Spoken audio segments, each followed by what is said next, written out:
అనడానికి ఎన్నో ఉదాహరణలు మొన్ననే చూసాం. మంత్రి సంధ్యారాణి గారి పిఏ ఎంత దారుణంగా ఒక ప్రభుత్వ ఉద్యోగిని వేధిస్తే ఆమె పోలీస్ స్టేషన్కి వెళ్ళి కంప్లైంట్ ఇచ్చింది.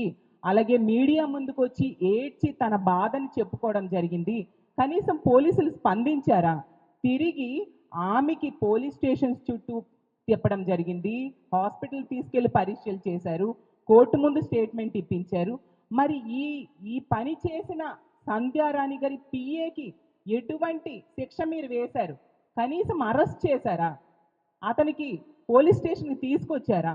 అతనికి హాస్పిటల్కి కానీ కోర్టు ముందు కానీ హాజరుపరిచారా అని నేను అడుగుతున్నాను.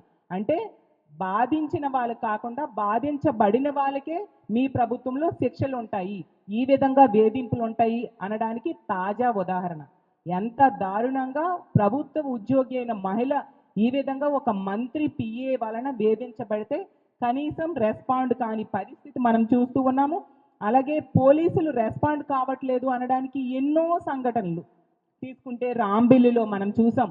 ఒక అమ్మాయిని ఒక అబ్బాయి వేధిస్తూ ఉంటే అతను అరెస్ట్ అయ్యి మళ్ళీ బయటికి వచ్చి ఆ అమ్మాయిని వేధించడం ప్రారంభించాడు.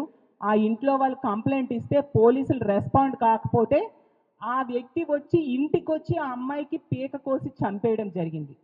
అంటే ఈ రాష్ట్రంలో పోలీస్ వ్యవస్థ ఎంత దారుణంగా ఉందో, మహిళల రక్షణ ఏ విధంగా గాలికి వదిలేశారో